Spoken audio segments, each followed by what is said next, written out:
வளைகுடா பிராந்தியத்தில் பதற்றம் உச்சத்தை எட்டியுள்ளது. ஈரான், இஸ்ரேல், அமெரிக்கா, ஹிஸ்புல்லா பல நாடுகள் மற்றும் ஆயுத குழுக்கள் நேரடியாக மோதலுக்குள் இழுக்கப்பட்டுள்ளன. பஹ்ரைன் முதல் டெல் அவீவ் வரை ட்ரோன் மற்றும் ஏவுகணை தாக்குதல்கள், லெபனான் எல்லையில் கடும் போர், வளைகுடா நாடுகளில் வான் பாதுகாப்பு நடவடிக்கைகள், உலக அரசியலை அதிர வைக்கும் 12 முக்கிய செய்திகளை இப்போது வேகமாக பார்க்கலாம். பஹ்ரைனில் உள்ள இஸ்ரேல் தூதரகம் மீது தாக்குதல். ஈரானின் ஃபாஸ் நியூஸ் ஏஜென்சி வெளியிட்ட தகவலின்படி பஹ்ரைனின் தலைநகரமான மனாமாவில் இரவு நேர தாக்குதல் சம்பவம் நடந்துள்ளது. நகரின் முக்கிய வணிக வளாகமான பினான்சியல் ஹார்பர் டவர்ஸ் இலக்காக தாக்குதல் நடத்தப்பட்டதாக கூறப்படுகிறது. அந்த வளாகத்தில் இஸ்ரேல் தூதரகம் செயல்பட்டு வருவதால் அது குறிவைக்கப்பட்டதாக தகவல்கள் தெரிவிக்கின்றன. இதே நேரத்தில் அந்த பகுதிக்கு அருகில் வந்த ஒரு ஈரானிய ட்ரோன் வான் பாதுகாப்பு அமைப்பால் இடைமறிக்கப்பட்டு அழிக்கப்பட்டதாக ராய்ட்டர்ஸ் செய்தி நிறுவனம் தெரிவித்துள்ளது. லெபனானின் ஆயுத குழுவான ஹிஸ்புல்லா வெள்ளிக்கிழமை அதிகாலை இஸ்ரேலிய தரைப்படைகளை இலக்காக கொண்ட தாக்குதல் நடத்தியுள்ளது. மரவுன் அல் ராஸ் மற்றும் கெஃபர்கெலா உள்ளிட்ட எல்லைப் பகுதிகளில் இஸ்ரேலிய படைகளுடன் மோதல் நடந்ததாக தெரிவித்துள்ளது. மேலும் கோலான் மலைப்பகுதியில் உள்ள யோவ் இராணுவ முகாமையும் ஹைஃபா துறைமுகத்தில் உள்ள கடற்படை தளத்தையும் தாக்கியதாக ஹிஸ்புல்லா கூறியுள்ளது. உயிரிழப்புகள் குறித்த தகவல்கள் இன்னும் வெளியாகவில்லை.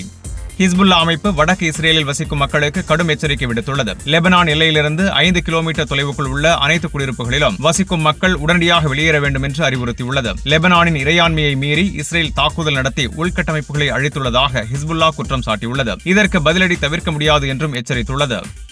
ஈரான் வெளியுறவு அமைச்சர் அப்பாஸ் அராக்ஷி அமெரிக்கா தரைப்படைகளை அனுப்பினால் அதற்கு எதிராக முழுமையாக தயாராக இருப்பதாக தெரிவித்துள்ளார். NBC செய்தி நிறுவனத்திற்கு அளித்த பேட்டியில் அவர் இந்த கருத்தை தெரிவித்திருந்தார். இந்த நிலையில் அமெரிக்க அதிபர் டொனால்டு டிரம்ப் ஈரானுக்கு தரைப்படைகளை அனுப்புவது தற்போது நேர விரயம் என்று தெரிவித்து தரைப்படை அனுப்புவதிலிருந்து பின்வாங்கியுள்ளார். ஈரான் ஏற்கனவே தனது பல முக்கிய ராணுவ திறன்களை இழந்துவிட்டதாகவும் அவர் கூறினார். மேலும் ஈரான் வெளியுறவு அமைச்சரின் எச்சரிக்கையை டிரம்ப் வீணான கருத்து என நிராகரித்துள்ளார்.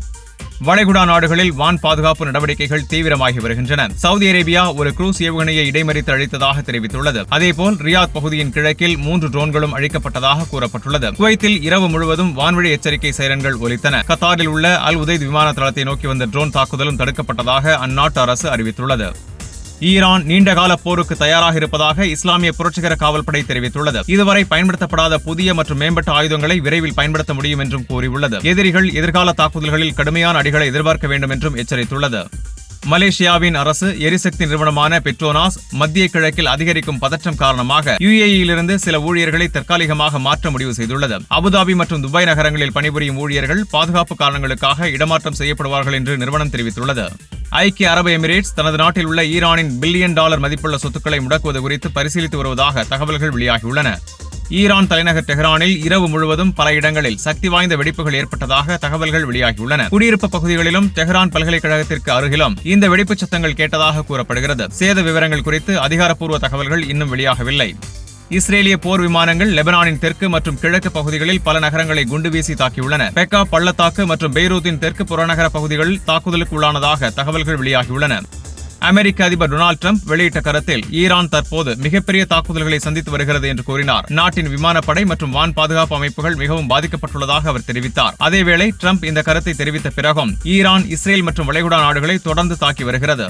அமெரிக்கா மற்றும் இஸ்ரேல் இணைந்து ஈரான் மீது தொடங்கியிருக்கும் போரின் முதல் 100 மணி நேரம் மட்டும் உலக அரசியல் மற்றும் பொருளாதாரத்தில் பெரிய தாக்கத்தை ஏற்படுத்தியுள்ளது. சர்வதேச ஆய்வு மையமான ஸ்ட்ராட்டஜிக் அண்ட் இன்டர்நேஷனல் ஸ்டடீஸ் மையம் வெளியிட்டுள்ள புதிய ஆய்வு தகவலின்படி இந்த போரின் முதல் 100 மணி நேரத்திலேயே அமெரிக்கா சுமார் $3.7 பில்லியன் செலவிட்டுள்ளது. இந்த தகவலை சர்வதேச செய்தி நிறுவனமான CNN வெளியிட்டுள்ளது. இந்த மதிப்பீட்டின்படி போர் தொடங்கிய பிறகு அமெரிக்கா ஒரு நாளுக்கு சராசரியாக $890 மில்லியன் அதிகமாக செலவழித்து வருவதாக கூறப்படுகிறது. இந்த மொத்த செலவில் ஒரு சிறிய பகுதி மட்டுமே ஏற்கனவே அமெரிக்க பாதுகாப்புத்துறையின் பட்ஜெட்டில் இருந்து செயல்பாட்டு செலவுகளாகும். மேலும் இந்த ஆய்வு கூறுவதாவது $200 மில்லியன் குறைவான தொகை மட்டுமே பென்டகனின் உள்ளக செலவுகளில் இருந்து வருகிறது. ஆனால் மீதமுள்ள $3.54 பில்லியன் தொகைக்கு கூடுதல் நிதி தேவைப்படும் என்று தெரிவிக்கப்பட்டுள்ளது. இந்த கூடுதல் நிதியை அமெரிக்க அரசு சிறப்பு ஒதுக்கீடு அல்லது புதிய நிதி மசோதா மூலம் வழங்க வேண்டிய சூழல் உருவாகலாம் என்று ஆய்வாளர்கள் கூறுகின்றனர். இதற்கு மேலாக எதிர்காலத்தில் போர் செலவுகள் இன்னும் அதிகரிக்கக்கூடும் என்ற கவலையும் எழுந்துள்ளது. குறிப்பாக போரின் போது பயன்படுத்தப்பட்ட ஏவுகணைகளை மீண்டும் நிரப்புவது மிகப்பெரிய செலவாக இருக்கும் என்று ஆய்வு எச்சரிக்கிறது. குறிப்பாக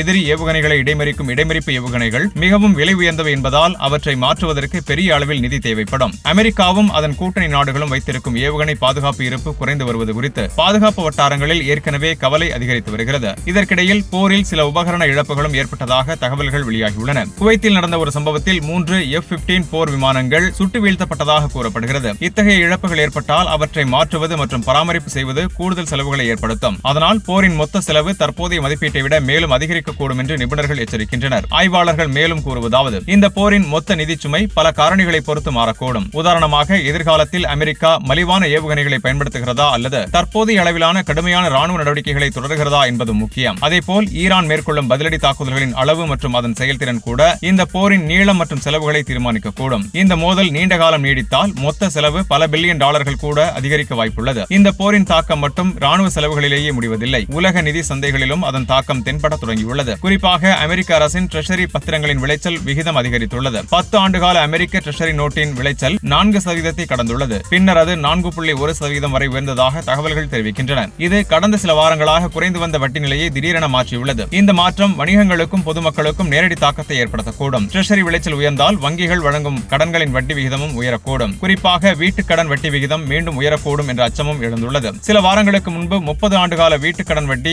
3 ஆண்டுகளுக்கு பிறகு முதல் முறையாக 6%க்கும் கீழ் வந்திருந்த நிலையில் இந்த போரின் காரணமாக அது மீண்டும் உயர வாய்ப்பிருப்பதாக பொருளாதார நிபுணர்கள் கூறுகின்றனர். மேலும் மேற்கு ஆசியாவில் ஏற்பட்டுள்ள இந்த பதற்றம் எண்ணெய் மற்றும் எரிவாயு விலைகளிலும் உயர்வை ஏற்படுத்தியுள்ளது. எரிசக்தி விலைகள் அதிகரித்தால் அது உலகளாவிய பணவீக்கத்தை தூண்டக்கூடும். அதாவது பொருட்கள் மற்றும் சேவைகளின் விலைகள் நீண்ட காலம் அதிகரிக்கும் என்ற எதிர்பார்ப்பு உருவாகலாம். இதனால் வணிகங்களும் நுகர்வோரும் எதிர்காலத்தில் அதிக செலவுகளை சந்திக்க நேரிடலாம். சந்தை கணக்கீட்டின் அடிப்படையில் பணவீக்க எதிர்பார்ப்புகளும் ஏற்கனவே உயரத் தொடங்கியுள்ளன. 5 ஆண்டுகால பெயரளவு ட்ரெஷரி பத்திரங்களுக்கும் பணவீக்க பாதுகாப்பு ட்ரெஷரி பத்திரங்களுக்கும் இடையிலான வித்தியாசம் 2.46%லிருந்து 2.55% உயர்ந்துள்ளது. இது முதலீட்டாளர்கள் எதிர்காலத்தில் பணவீக்கம் அதிகரிக்கும் என்று எதிர்பார்க்க தொடங்கியிருப்பதை காட்டுகிறது. மொத்தத்தில் பார்க்கும்போது அமெரிக்கா, இஸ்ரேல் மற்றும் ஈரான் இடையேயான இந்த மோதல் வெறும் ராணுவ நடவடிக்கையாக மட்டுமல்லாமல் உலக பொருளாதாரம், எண்ணெய் சந்தை மற்றும் நிதி அமைப்புகள் அனைத்தும் பாதிக்கும் ஒரு பெரிய சர்வதேச பிரச்சனையாக மாறி வருகிறது. இந்த மோதல் எவ்வளவு காலத்திற்கும், அதன் செலவு எவ்வளவு உயர்வடையும் மற்றும் உலக பொருளாதாரத்தில் எவ்வளவு தாக்கத்தை ஏற்படுத்தும் என்பதை கவனமாக உலக நாடுகள் பார்த்து வருகின்றன.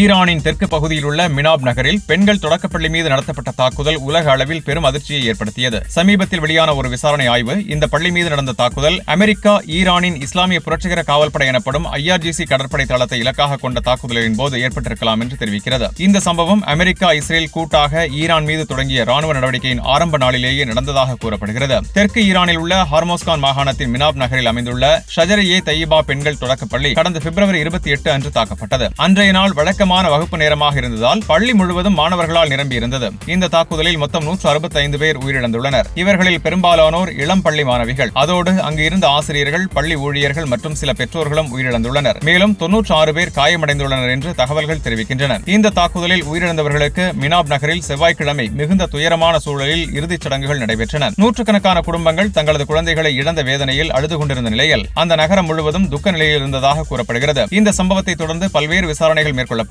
விசாரணையாளர்கள் ஆய்வு செய்த செயற்கைக்கோள் படங்கள், சரிபார்க்கப்பட்ட வீடியோ காட்சிகள் மற்றும் சமூக ஊடகங்களில் வெளியான தகவல்கள் அனைத்தும் ஒன்றாக சேர்த்து பார்க்கும்போது இந்த பள்ளி மீது தாக்குதல் நடந்த நேரத்தில் அருகில் உள்ள IRGC கடற்படை தளத்தின் மீது துல்லியமான வான் தாக்குதல்கள் நடத்தப்பட்டதாக தெரியவந்துள்ளது. ஹார்மோஸ் ஜலசந்திக்கு அருகில் அமைந்துள்ள இந்த IRGC கடற்படை தளம் முக்கியமான ராணுவ வசதியாக கருதப்படுகிறது. புதிய செயற்கைக்கோள் படங்கள் அந்த கடற்படை தளத்தின் உள்ளே குறைந்தது 6 கட்டிடங்கள் துல்லிய ஆயுதங்களால் தாக்கப்பட்டதை காட்டுகின்றன. இதில் 4 கட்டிடங்கள் முழுமையாக அழிக்கப்பட்டுள்ளன. மேலும் 2 கட்டிடங்களில் ஏற்பட்ட சேதங்கள் நேரடி வான் தாக்குதல்களை ஒத்ததாக இருப்பதாக ஆய்வாளர்கள் கூறுகின்றனர். அதே நேரத்தில் அந்த கடற்படை தளத்துக்கு அருகில் அமைந்துள்ள பெண்கள் தொடக்கப்பள்ளி கட்டிடமும் கடுமையாக சேதமடைந்துள்ளது. இதனால் அந்த பள்ளி தாக்குதல் அதே ராணுவ நடவடிக்கையின் போது நடந்திருக்கலாம் என்ற சந்தேகம் வலுப்பெற்றுள்ளது. இந்த செயற்கைக்கோள் படங்களை ஆய்வு செய்த முன்னாள் அமெரிக்க விமானப்படை அதிகாரியும் பாதுகாப்பு ஆய்வாளருமான வெஸ்ஜே பிரையண்ட் இந்த தாக்குதல்கள் படம் போன்ற துல்லியமான வான் தாக்குதல்கள் போல தோன்றுகின்றன என்று தெரிவித்துள்ளார். அவர் கூறுவதாவது, இந்த சம்பவத்திற்கு மிகவும் சாத்தியமான விளக்கம் தவறான இலக்கு அடையாளம் எனும் காரணமாக இருக்கலாம். அதாவது IRGC கடற்படை தளத்தை இலக்காக கொண்டு நடத்தப்பட்ட தாக்குதலின் போது அருகில் இருந்த பள்ளி தவறுதலாக தாக்கப்பட்டிருக்கலாம் என்று அவர் கூறுகிறார். இதற்கிடையில் அமெரிக்க அதிகாரிகள் இந்த குறிப்பிட்ட தாக்குதலுக்கான நேரடி பொறுப்பை இன்னும் உறுதிப்படுத்தவில்லை.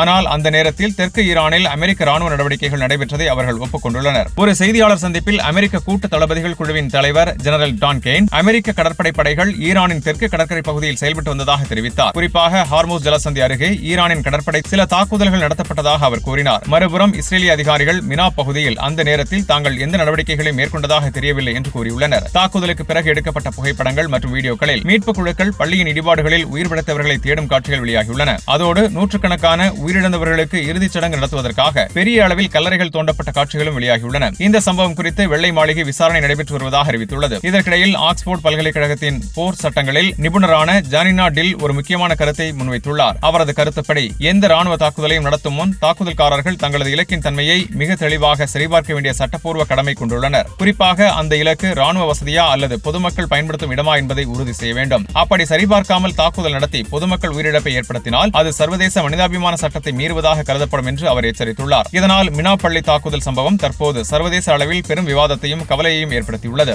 இந்த தாக்குதல் உண்மையில் தவறுதலாக நடந்ததா அல்லது வேறு காரணங்கள் உள்ளனவா என்பது குறித்து நடைபெறும் விசாரணைகளின் முடிவை உலக நாடுகள் தற்போது கவனமாக எதிர்பார்த்து வருகின்றன.